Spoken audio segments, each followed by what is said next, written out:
Hello.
Okay, so I'm just waiting for it to catch up.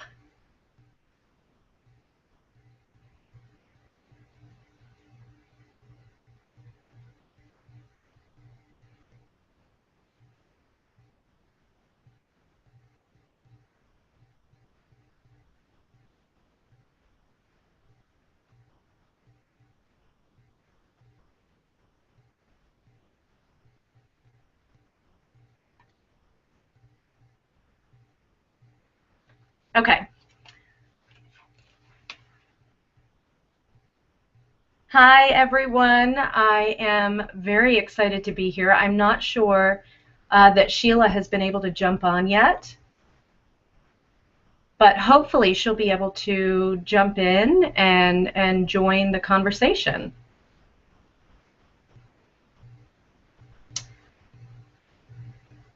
So I know that there's a bit of a delay, so at some point, please let me know that you guys are or are not hearing what I'm saying. But I'm really excited that you guys are here with us today. Sheila Davis and I'm Dawn Chitwood, and we are the Advice Chicks, and we are presenting to you today to talk about the 3 things successful entrepreneurs do. And it's my honor to be able to be here with you to share some tidbits that we've learned along the way and we feel feel strongly are essential components of success, specifically the unique journey of a solopreneur. So I just want to get started to tell you a little bit about my story. I am a serial entrepreneur. This is my 3rd business. My first business was a online grocery delivery service. I lived in a tourist industry, and I did an online grocery delivery service for the tourists in Cape Hatteras, North Carolina. I went on to buy a restaurant, which I did with my husband for several years. And so I did the brick and mortar business. And then we decided to move for our family and move to the mountains of North Carolina in Asheville. And we are here to start over for the kids and be in a good place for them. So our priorities changed, and hence the online business came into play. And I started doing what I always loved to do, which was marketing, and I did web design, and really got into the online business world. So, one of the reason why I'm so passionate about this particular webinar that we're doing today is because I come from a long line of entrepreneurs, and I was taught a very pragmatic way of doing things. You go to school, you get a degree, formal training, you get the business plan, you take cautious risks, and there was a whole lot of missing pieces for me, and it's taken me quite a few years to kind of get to the point where I realized that there were some barriers to my success, that just some foundational tools that I wasn't using that really needed to be happening in order for me to pave the way to success. So I'm really passionate about sharing the stuff with you today, because if I can save you just a few minutes, an hour, a month, a year, who knows, if I can save you any time at all in that whole journey to success, I will have done my job, and I'll feel very, very good about that. It'll be gratifying. So Sheila was going to tell the story about how we kind of met. We have actually never met in person. She found me on LinkedIn. I wrote a blog post with the title, How to Design a Kick-Ass Twitter Header. Well, that provoked a little bit of debate over my use of off-color language, and Sheila jumped in, and we ended up connecting, and the relationship started from there, and we ended up talking over the phone, and we ended up on Google Hangouts just like we are today, and we had talked about this business over a year ago, and here it is. It's come to fruition, and so we work really well together. I'm very excited to be working with her. I wish she was here to tell her story. I know she wanted to share that with you guys. But she is also very passionate about filling in those missing pieces. So without further ado, let's get started. Make sure to grab a glass of water, a pen and paper, and be ready to open your mind to make the changes in your business. Some of the things we talk about over the course of the next 45 minutes or so, we're going to talk, the presentation should be about 30 minutes. And then we'll have a Q&A, and you guys can ask some questions about some of the points that we brought up. So make sure to grab a glass of water, a pen and paper, like I said, and some of the things we talk about might be hard to digest, and there might be some resistance. But if you're open to understanding all this and identifying some issues that you have in your own journey, you'll find great rewards on the other side. And for those of you who desire a higher level of support, and continuing the journey, if this resonates with you, we will not only be sharing additional free tools and the chance to win some amazing prizes at the end of the webinar, but we also have this really great program that we have carefully designed that will offer you the chance to really hone in on your unique roadmap to success and implement that. So please stay tuned till the end. We'll be talking about the bonuses, and we'll be talking about the drawing, and we'll be talking about that program at the end. So without further ado, let's get started. So what we will cover today, we are going to bring awareness to the magnanimous importance of, number one, clarity and specificity of your goals and visions, and tips on developing a sustainable plan of action, not just as a New Year's resolution or that initial charge, but habitually all year long. It's all about making habits. Number two, you will discover the number one reason most businesses fail and some tactical strategies to overcome those obstacles. And number three, the dangerous balance of preparation and action, and how to identify that critical point when preparation becomes a barrier to your success. So without further ado, let's peel back the layers and uncover some of those underlying pearls of wisdom that just might be the missing piece for some of you. We will be imparting some tactical strategies you can start implementing immediately, today. And as always, creating that awareness is a large part of the puzzle, paving a path for you that is clear and much easier to traverse. Also, just remember that even if this is stuff that you already know, just the practice of remembering and being aware is super duper important to crystallizing change. So I like analogies, and it's just simply another way of thinking about things and looking through a different lens. So I want you to consider this. You're taking a trip. What's the typical process? You decide where you're going, you pack,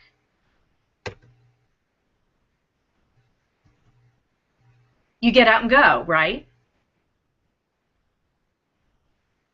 It doesn't necessarily have to be in that order, but for the purpose of this exercise, we'll assume this is the natural progression we're going to take. So where are you going on your trip? You have to plug in a destination if you want the GPS to take you there. I'm sure that you get the analogy that we're talking about your business journey here.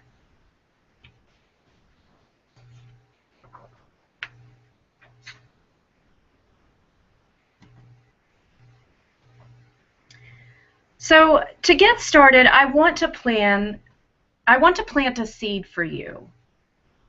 You don't have to know the answer right away, or perhaps you've already given this thought and the answer will come quickly. I want you to think of your perfect 10 career. If you find yourself saying something like, I want to be able to pay my bills and get by, you're not reaching high enough. If you find yourself saying, I want to make a 7-figure income, you're not being specific enough. The purpose of this exercise is to gain clarity and specificity of your outcome goal. This may be an uncomfortable exercise at first because we're just not practiced and we haven't done it. But I challenge you to reflect on your values and think big and dig deep. Speak in the present tense as if it were happening right now.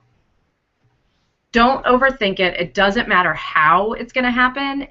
You just want to keep that visualization in mind. What does it look like to you? More importantly, what does it feel like? I'll walk you through my example visualization. I'm boarding a plane to Boston to speak at a conference. It's the last one of a booked solid year, and since it's so close to the holidays, my husband and kids are along for the ride so we can make a vacation out of most of the weekend. The familiar feeling creeps in, which I used to identify with anxiety, but now I just realize it's just pure excitement. I'll also be promoting my 3rd book in publication. It's so amazingly gratifying to be able to connect with people in a way that inspires them and helps them achieve their dreams. Okay, so you see how this works. I want you to practice this. It's a super fun tool that simply feels good, and you just might find that it opens doors for you and things start to happen. Whether visualization is to blame is of no consequence to the outcome. The caveat to all of this is just be sure not to fall prey to rigid thinking where anything less is a failure or you can't get there fast enough.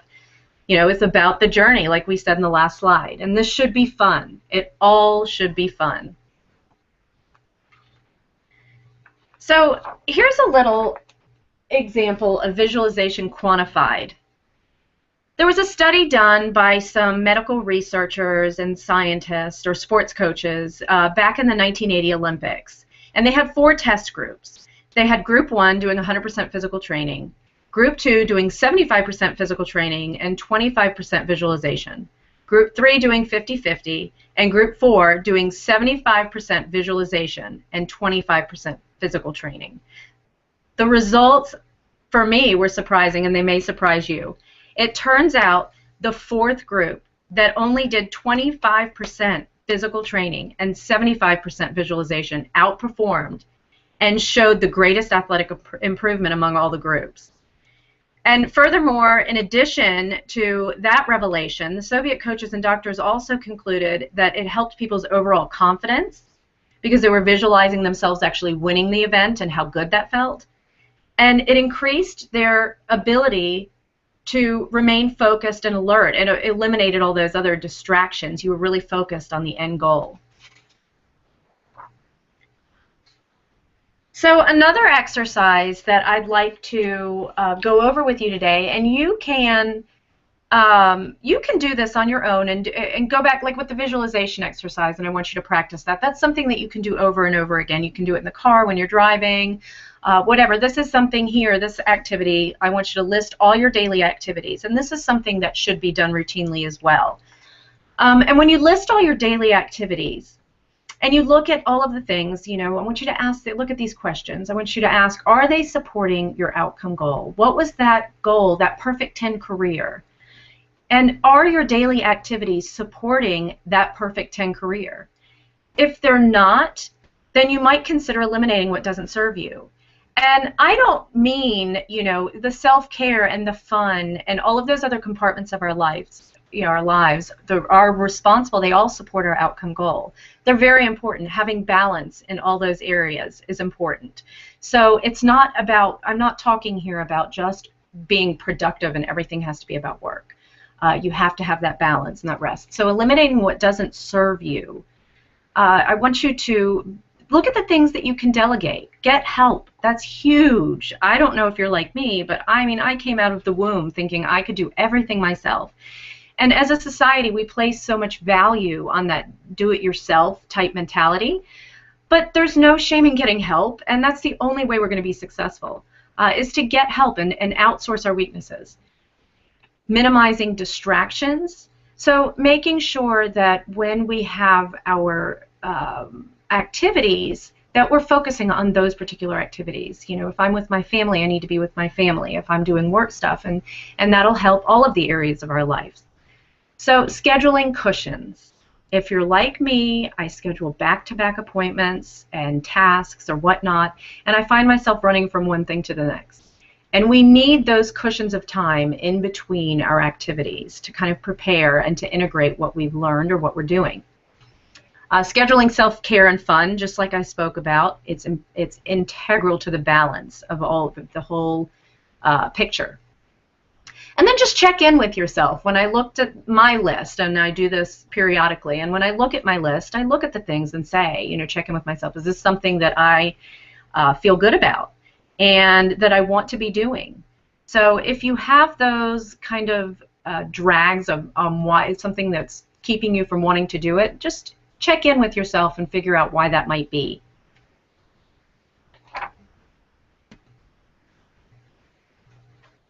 So with the visualization, we were able to determine our outcome goal. Now there's a difference. There's two types of goals that I want to talk about. There's outcome goals and there's process goals. Both are very important, and you need balance in both. When I speak of the outcome goal, I'm talking about that long-term, perfect 10 visualization. You have a lot less control over that in the short term in your day-to-day activities. So there's a lot of exterior circumstances that can really control that. So you have less control over the outcome, and that's more about your vision. Whereas the process goals are about short-term activities that are going to get you closer to your outcome goal. You have more control over the process goals. They're all about making habits and daily activities, those to-do lists. So having a clear and specific outcome goal, and by eradicating those activities that aren't supporting your end goals, you have effectively prepared yourself for sustainable goal setting. The part of the whole process that if you're able to make a habit of it will make your whole life easier. So you'll be putting a system into place, and systems just work. If you think about it in terms of like big corporations, you know, they have weekly meetings to prepare for what they're going to be doing. So they have these goal-setting meetings. They're vital to the heartbeat of their company. It just works. So putting this system in place is very important. I personally have a weekly goal-setting meeting. I have an accountability buddy whom I meet with. She's an artist. She's in a different industry. She's able to give me a right brain perspective on things. So she brings like a different perspective. So I'm really appreciative of the fact that I've got somebody who can kind of offer a fuller perspective and other views on how to go about doing things. So I recommend, you know, goal setting is something that you can do on your own, but it's far more effective if you can pick somebody, one person or in a small group setting, to do this with on a regular basis, because you're going to get that much needed support and accountability. Now, we meet on a weekly basis, and we do Monday mornings, and that's important to me because I do it early Monday morning. It really gets my week off to a good start.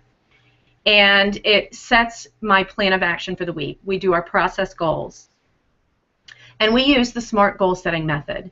And this SMART goal setting method is a very popular method that asks, you list your goals and you ask yourself, are these goals specific? Usually you can break it down 5 times, you know, whereas you ask the goal, okay, how can I break this down even further? And after 5 times, it's usually at that point specific enough that it's going to be effective.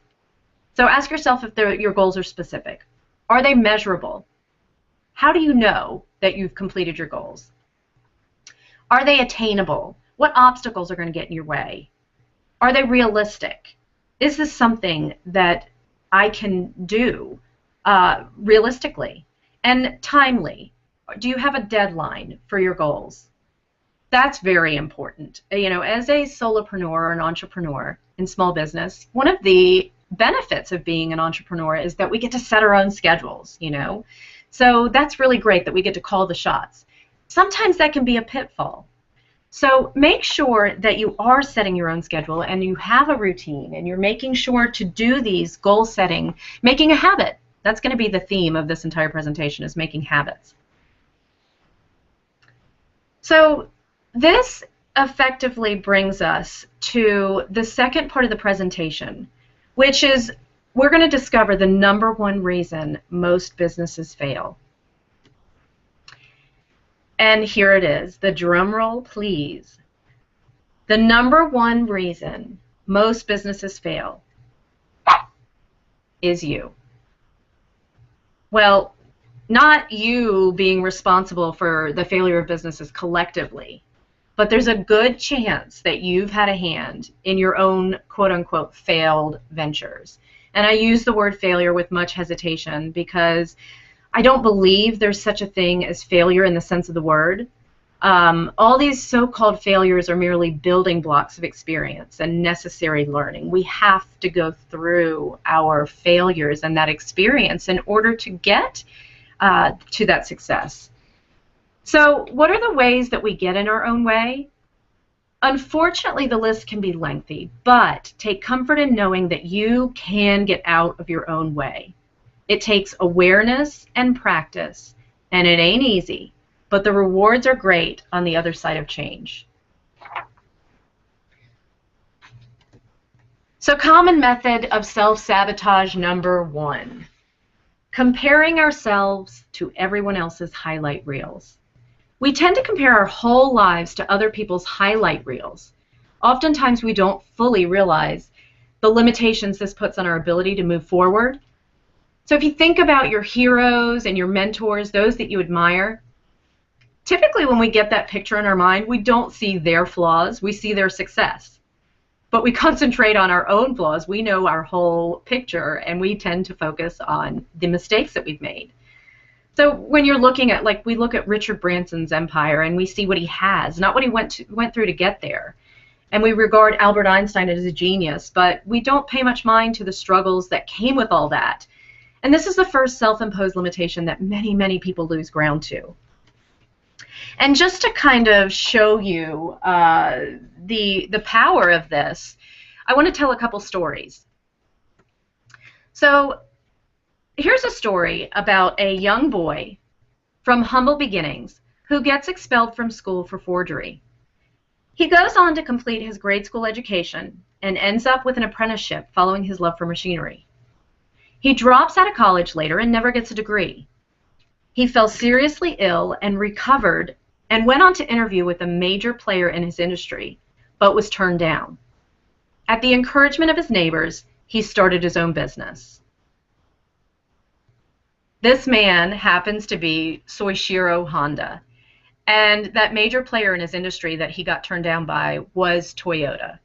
Now this is pretty amazing to me to read these kinds of stories, because you just wouldn't think that that was something that these people, we see them in the pinnacle of their careers, and we see all their highlights like we're talking about. So here's another story, and this one's probably going to be a little bit easier for you to determine who it is by the time we get to the end of it. So this woman was raised by a single mother struggling to make ends meet and endured sexual abuse at the hands of family members. She was later fired from her job as a television reporter as she was declared unfit for television. She later built one of the largest empires and one of the world's wealthiest people. This woman is Oprah Winfrey. And lately I've been reading in the news as I was doing the research for this presentation, there were a lot of stories about how she's been going through this public battle with herself because the new television network that she had launched, I mean, it's probably not so new anymore, but how it's endured some harsh criticism and it's not as successful as she hoped, and all of the struggle she's going through that. And so it's just so interesting to see and inspiring to know that these people go through the same struggles, if not more. And the struggles are actually the catalyst for success. Most people don't get over that first hill of failures. They quit, and they're scared, and the fear overtakes them. So just make sure that you are reframing and using these failures as a building block for your success, because that's what they are. Common method self-sabotage number 2 is the not enough time fallacy. And how many times do we hear ourselves saying there's just not enough time in the day? The idea that we don't have enough time is a very common barrier to our productivity. There are a variety of places this comes from, but in essence, it's merely a deep-rooted thought pattern that we've accepted as the truth. One of the most enlightening things that I was able to do for myself was what we spoke about earlier in the presentation, and writing down everything I was doing at that particular point in time. I was going through some serious overwhelm, and there was some major frustration in the discrepancy between the amount of money I was bringing in and the time that I felt like I was putting in. Something was seriously amiss. Well, that simple exercise led to an epiphany that I was doing a ton of tasks for free. You know, the emails that you're not incorporating into your packages, the brain pickers, the favors.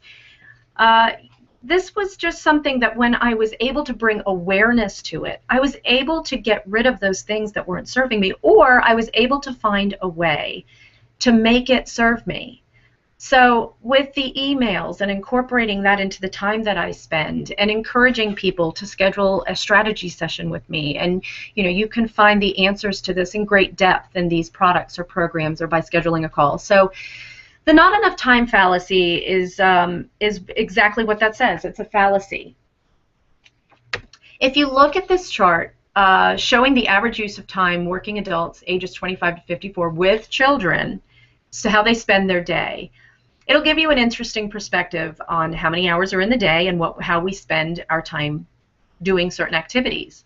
And so when we see this and we're able to list all of our activities and get an idea of where we're putting our time, we're able to bring awareness and really eradicate those things that are a waste of our time or we're not enjoying. And so the things, and creating things that are supporting our end goal.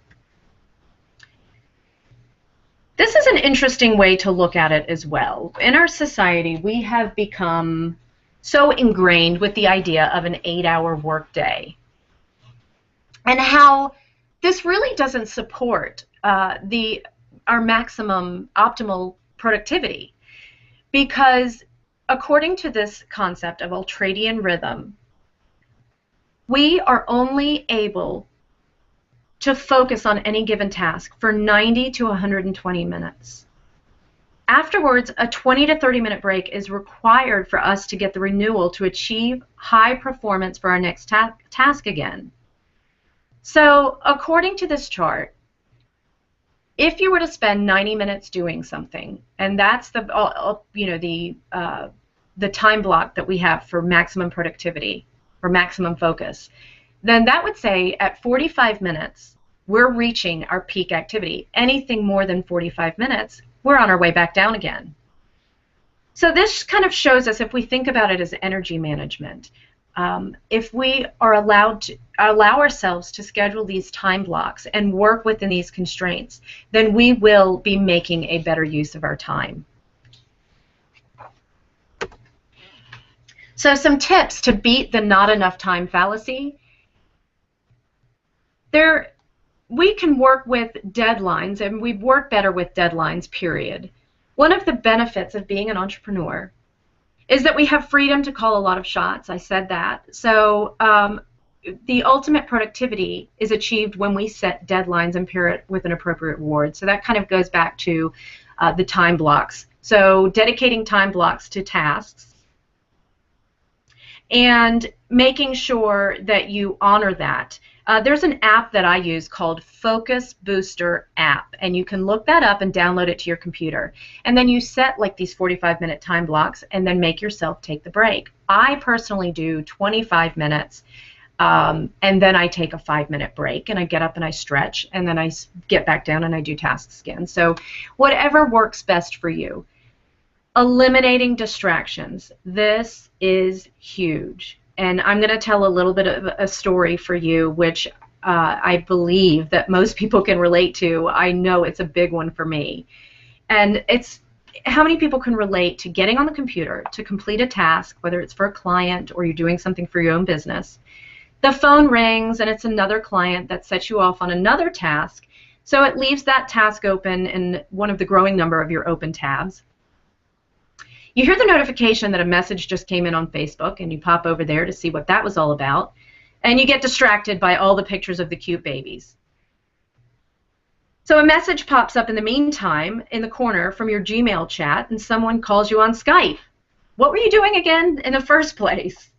I know it's a bit hyperbolic, but being so connected in so many different ways with email and social media and being on the computer in so many ways for people to get in touch with us, it is a very common problem for these distractions to kind of take over our productivity.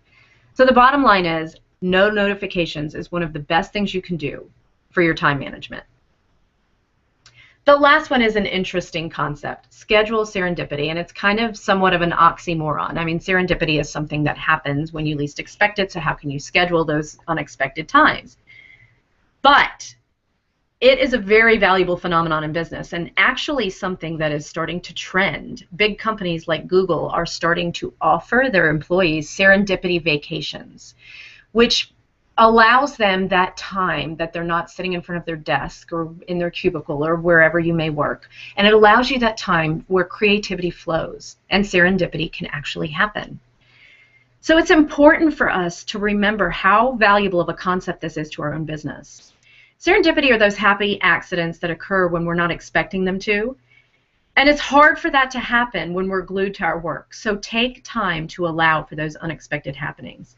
Meditate, take a walk, go for a drive, whatever. Schedule it in if you have to, if you're one of those people that won't take the fun times because it's not on your calendar. So schedule it on your calendar. Call it serendipity.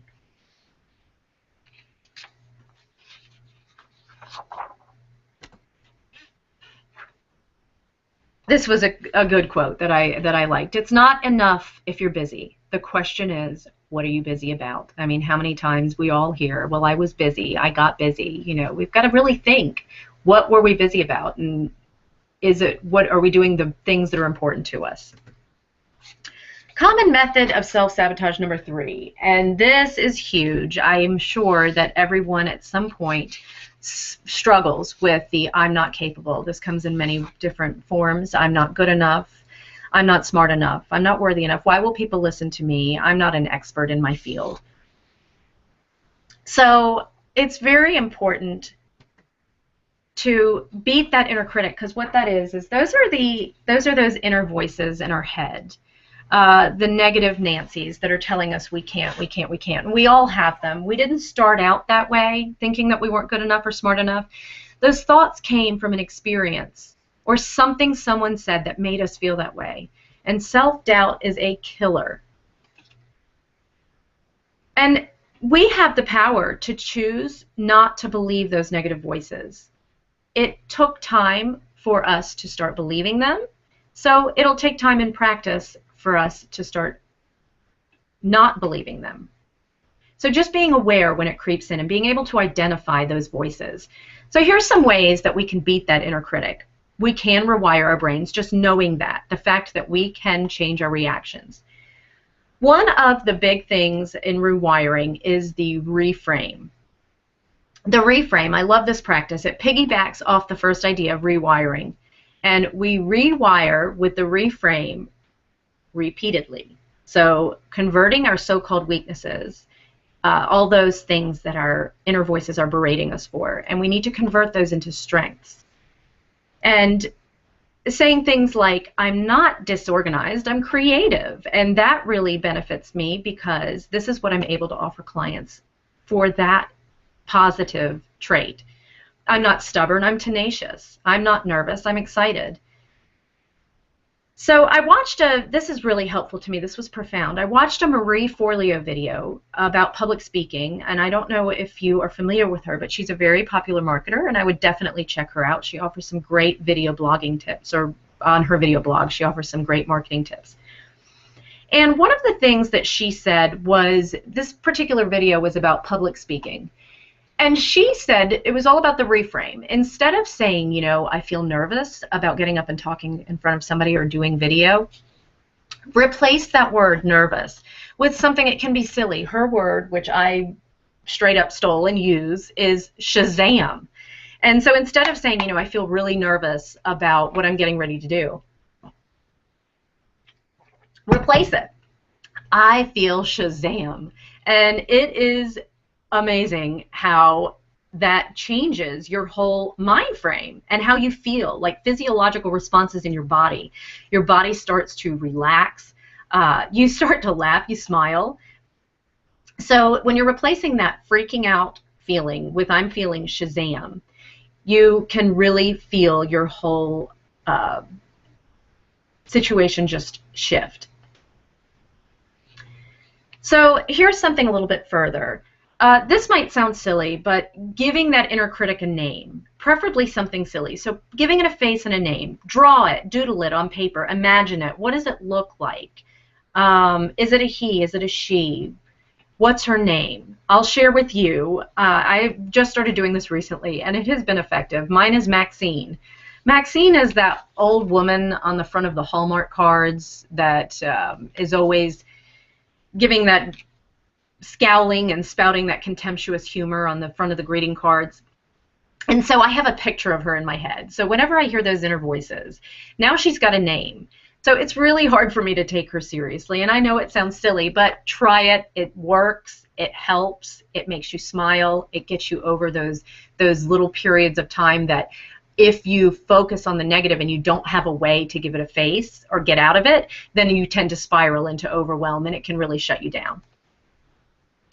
So in another way to help is to call a friend. And you call a friend, family member, a trusted buddy, colleague. Get help. I mean, shame only works if you keep it a secret. So be authentic. There's no shame in telling somebody that you're struggling with self-doubt or fear. And telling the right people will remind you that everyone feels that way. And sometimes you'll be reminded of how awesome you are, and of course that helps too. The next one is to practice affirmations. And this can come in many different ways. If you're just, it's all about having faith and practicing those daily affirmations. If you're religious or spiritual, you know, practice those snippets of well-placed inspiration. They can be constant reminders of the positive things in your life. Think about the one prominent message that your inner critic is always dumping on you, and counter that with the positive and put it on your desktop wallpaper, your screensaver on your phone, a Post-it note on your bathroom mirror. I signed up for something called Notes from the Universe. It's at tut.com, TUT.com. And they're daily positive reminders that really resonate with me, and they come to my inbox first thing in the morning, and it just gets my day off to a good start. So however you need to do that, figure out that system for you, what affirmations work for you, and make sure that you practice them. The last thing is to highlight your positive attributes. This is huge too, to list your strengths and your accomplishments and the things that you're grateful for. The practice of doing this breeds more positivity. And just knowing the good things, you think about more good things, and then more good things happen to you. So they say the secret to having it all is believing that you already do. And I think that's a very profound state. It's very simple, but profound. As Eleanor Roosevelt said, no one can make you feel inferior without your consent. So beat that inner critic and don't give them consent anymore. Next common method of self-sabotage, and I think a lot of people can relate to this too. I'll be happy when. I'll be happy when I make this much money. I'll be happy when I finish this project. This kind of self-sabotage breeds regret because it's just a habit that resets itself whenever you achieve whatever it is that you think will make it all better. It's on to the next thing. So don't make your well-being contingent upon any external circumstances. And don't mistake your idea of success for happiness. Nobody's where they're going to be 5 years from now, and it's all part of the journey. As William Arthur Ward said, happiness is an inside job. It starts from within.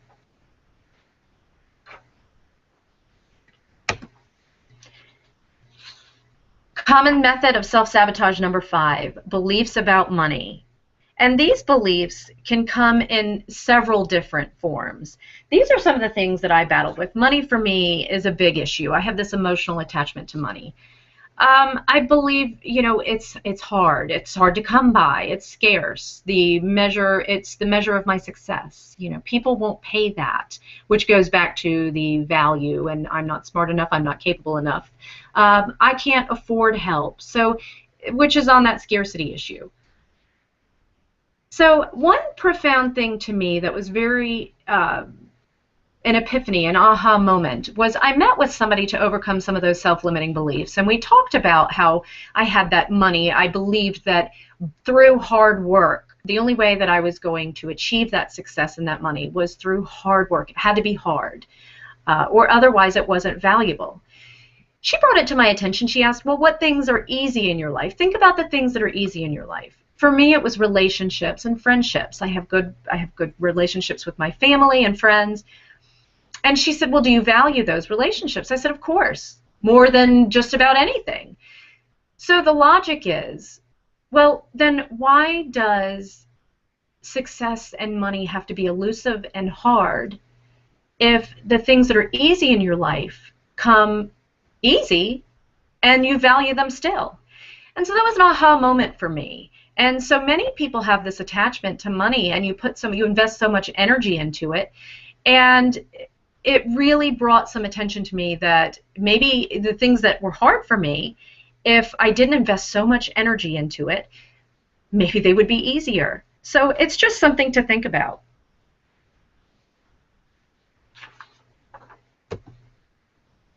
The last method that we're going to talk about of self-sabotage, and I'm sure there are many more, and I would love to hear what you think about these methods of self-limiting beliefs. And this one is the fear of failure. And more likely, it's the fear of success.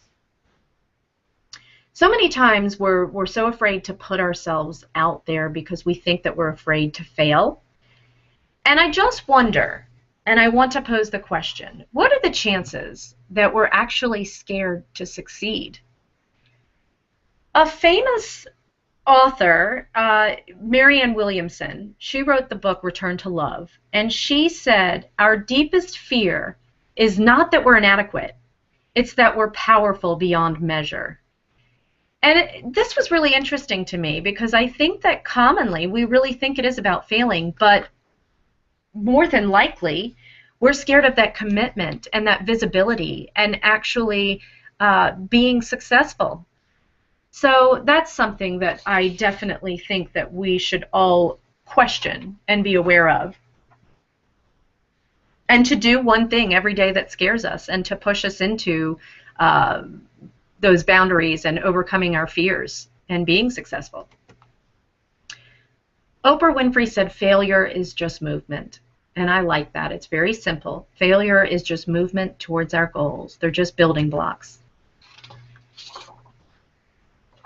So this gets us into the last portion of the webinar, and it's the shortest portion, and it's about preparation versus action.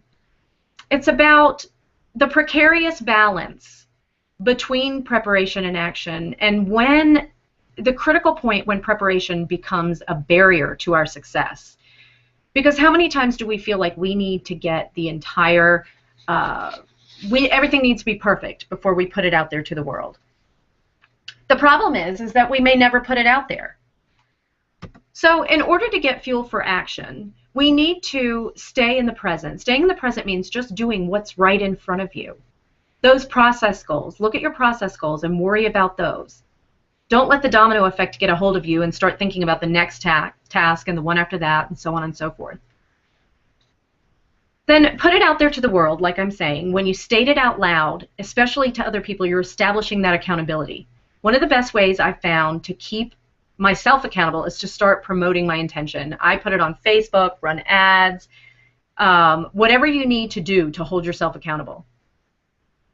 Then remembering those process goals and keeping true to those and keep making that habit. Studies show that only 3% of the population write down their goals and make habits to achieve them. That is so low, and it seems like we should be able to overcome that low percentage, that we should be, it should be much higher. So making a practice of listing the things that you're grateful for and recognizing your accomplishments. Far too often we focus on that which we haven't done rather than what we have. And that can stop us from forward motion and action as that feeling tends to spiral into frustration and overwhelm. Anticipation is usually far worse than the action, and this is so true. How many times do we just get that anxiety over a task and doing something, and then you do it and you go, well, that wasn't that bad. If you're thinking about doing it, do it. And if you can do it right then, do it. Be mindful of overdoing it. There's a time for do and there's a time for rest, but make sure that you're taking the action and eliminate the excuses. If you find yourself saying, well, I didn't do it because of this, or I can't do it because of this, really think about that. Stop yourself. Be aware of it. Think about that statement, and then think about how you can or why you can't, really. And just eliminate those excuses from your vocabulary. Because imperfect action is better than no action at all. So, and I wanted to share with you, that's exactly, this practice is something that we're not only preaching, but that we're practicing ourselves. Sheila and I had come up with the concept, and we wanted to share these ideas with you, and we wanted to teach other people and impart this wisdom. And so we came up with the concept for the webinar, and we scheduled it, and we advertised it, and then we created it. So that's what it's about. Take that action in your own business, and you will work to get it done. And it's okay if it's not perfect when it comes out. This has not been perfect. We started out with technical difficulties, and I'm sure that there's going to be more imperfections, and that's okay because we're doing. So I hope that this has inspired you to break through some barriers in your business and life in general, because it's all holistic, and that you've learned some tactical strategies that you can carry with you in your toolbox. We wanted to really give you some tools that you can start implementing and that would inspire you today. If this material did resonate with you and you feel there are some areas that you'd like to delve a little deeper or get a higher level of support, we do have a special program we want to share with you that was designed to determine and break through those barriers and really give you the tools to make new habits that are absolutely essential to your success. And this program is called Create Your Prosperity Plan, a program designed for success. And what you'll get with it is over-the-shoulder video training with accompanying workbooks, downloadable audios to take with you on the go, guided exercises carefully designed to work with your unique style and values to help create a customized system that works for you, membership to our closed mastermind group for ongoing support and accountability, and exclusive discounts on future success programs. And normally this program is going to be $197. But for everybody that was with us today on the webinar, if you take advantage of this deal by midnight tomorrow night, Friday night, the program is only $97. And it will be a 3-module course, and we will go with you. There's going to be some tactical exercises that you're going to take, and it's all about determining an individualized plan for your particular barriers and creating a plan of action that's going to work for you, habits that will work for you. Not that we think are going to be the best for you, but what is actually going to work best for you.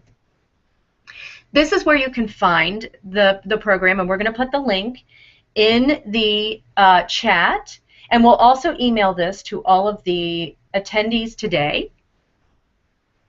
And we also, for everybody that signed up, we are giving away our Social Media Essentials Toolkit, which gives you some really, really great, valuable tips on your social media efforts for your business.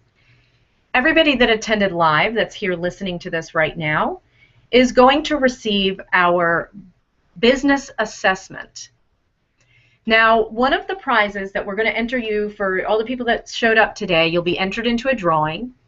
And the first prize is going to be the one-on-one. It's going to be a business analysis based on your assessment. And I am blanking on the second prize. We have two prizes, so Sheila's going to have to add that to the chat, and it will have to be a surprise until she puts that in there. So I am so thankful for all of you guys showing up today and for listening to what we had to say. And my true desire is to hopefully have inspired or educated or entertained. And that's what I always say about people's internet content, is that if it's not one of those three things, then we're failing. So I hope that I've done one or all of those three things today. And I'd like to open it up for questions because we have a few more minutes. So that should show up very soon. And I'll ask Sheila to send me some questions if anybody has any questions about the program or anything that we went over today.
The course can be taken later. So the way this works out is it's going to be drip fed. So, yep, Sheila answered it.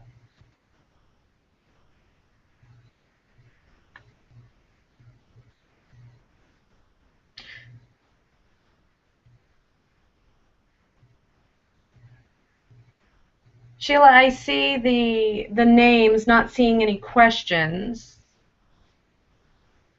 So,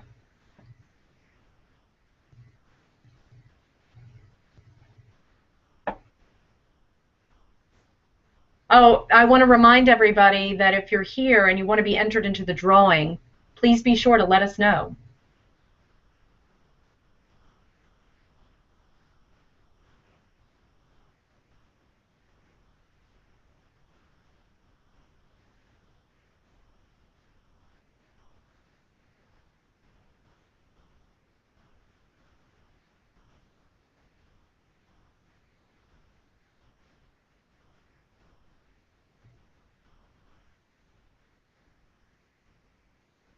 Awesome. Well, I'm not seeing any questions, but you can get in touch with us at advicechicks.com. And there's places to submit questions there. So we welcome you to send in your questions there if you have any other questions about us or about what we're offering. So we're excited to work with some of you and hear from you guys and look forward to the next steps. Thank you guys for being here.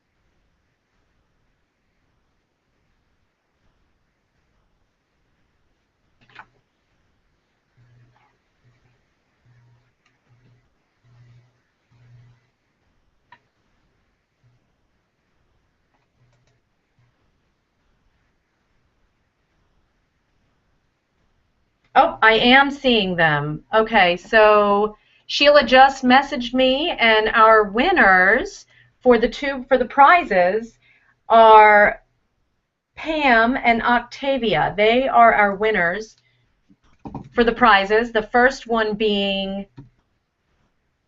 let's see here. The first one being the analysis of their business assessment. And please chime in. Did you ever tell me the second prize, Sheila?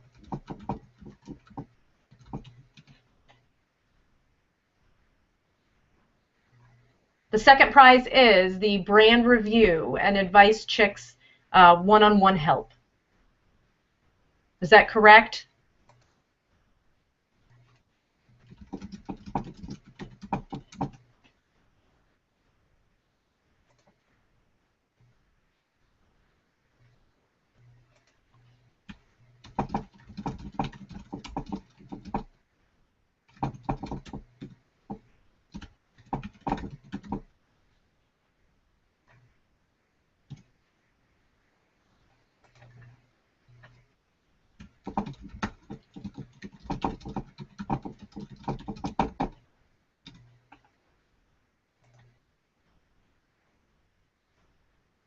Thank you.